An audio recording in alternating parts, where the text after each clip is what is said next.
Darchinyan, the one that got knocked out by Danier, said he's going to move to 115. Good. Says he wants to do what he did, repeat what he did at flyweight. I want him to. I want him to also. I want him to repeat getting knocked out in 5 rounds. Yeah, or less here.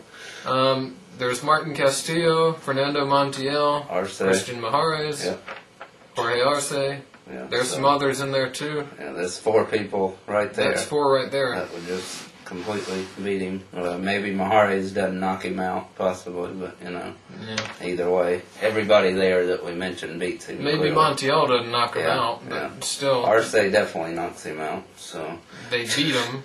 Yeah, they all beat him. Yeah, so without a doubt. Nishiro might beat him. So and he's like got 10 fights 10 under him now. Yeah, I mean he beat Castillo. So and then so whatever there. Yeah, go ahead and move up. Tyrone Brunson. Yeah. Prospect. 18-0, 18 first round knockout. He's going for the record, and he signs with Don King. Yes. So watch for it all to come crumbling down. No, we don't know, but hopefully not. Hopefully this can help him get shown more at least. Absolutely. So we see his at least fights. on some MSG fights, right? Yeah. Whatever. Jermaine Taylor. Just jumping around here, Jermaine Taylor said after the Pavlik fight he's definitely moving up to 168. There's word that he's even been wanting to sign the Pavlik fight at like 164, somewhere in there, somewhere above 160. Looks like he's obviously having a little trouble making 160. Which he didn't even start at 160. No. He started at his debut was 168. Yeah, he moved down. So. And I think in the amateurs at some point he was higher than that. Actually, I think he was like in his 170s at some point in the amateurs. Could have been. But anyhow, yeah. So that could hurt him. Up. If the fight does happen at 160, he could have some weight problems there, so that could hurt him in the fight. So we'll have to see. I think he's going professional to beat enough and young enough where he'll easily make the weight. Yeah, and might have to do some hard work to do it. You never know. Yeah. It's not looking too good for that, at least. Looks like regardless, this will be his last fight at middleweight. Definitely. So he's giving up his titles after this. So. Obviously. Yeah, of course. Then, let's see. Yeah, Rocky Martinez, Roman Martinez, going to be not that bum, not the. Yeah, not the one Cotto beat, and who else beat him? Whoever fought him, that was a big name. Yeah, basically. Not that guy. Yeah, not Rocky Martinez. Roman Rocky Martinez, fighting Daniel Jimenez. I think they're at 130.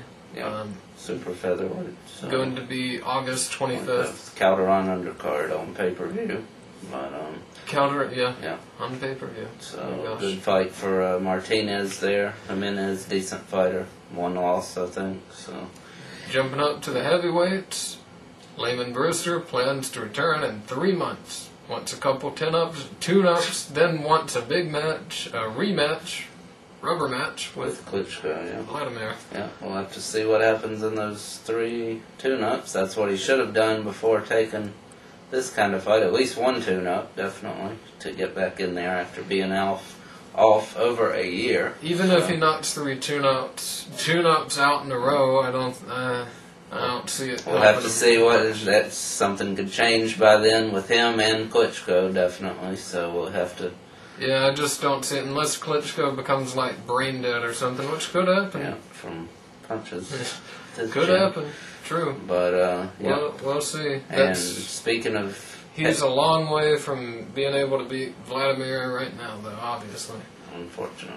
Yeah. Speaking of heavyweights, August 18th, we've got a pay-per-view card with David Tua and Joe Mesi.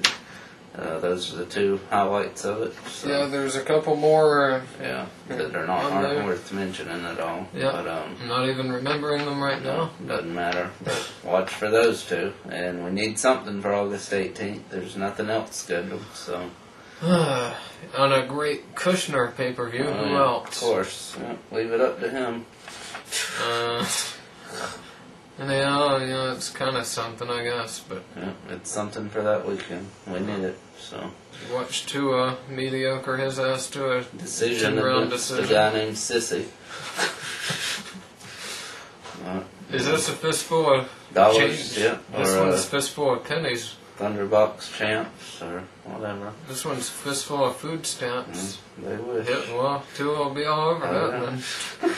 But anyhow, Muhammad Rahman versus Conde, as we reported last time that the judging was very screwed up and didn't make a bit of sense, and we were right because they actually came out. One judge was saying that score was ridiculous. The 117-113 was ridiculous and wasn't his actual score.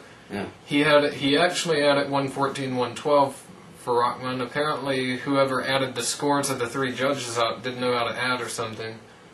And 115-111 was another score for Conde's, and then 114-112 for Conde's. Yeah. So his win still stands. Yeah, yeah.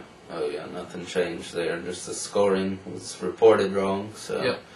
And it's probably because they saw our show.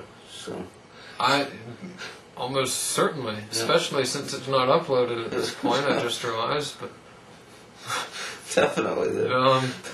That was us. It was they telepathy somehow. Yeah. He had anyhow. Yeah.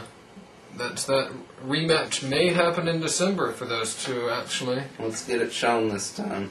Both are willing. Obviously, Rockman's willing. Yeah, he had the loss. He so. has to be willing. But Definitely. anyhow, Conde has also said he's willing. So yeah. And I believe he's Filipino also.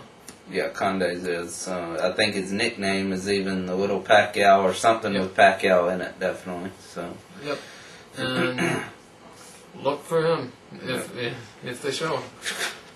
Don't look for that. Don't hold your breath on that though.